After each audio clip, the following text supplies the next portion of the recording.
Yeah, this is a very important part of the fourth mind. We have to demythologize these entities. They are people of a different sort. They have a lot of things about them that are different. But when you come down to it, they are people.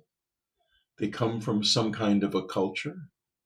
They have lives, motivations, needs, and that puts them on the spectrum of real beings.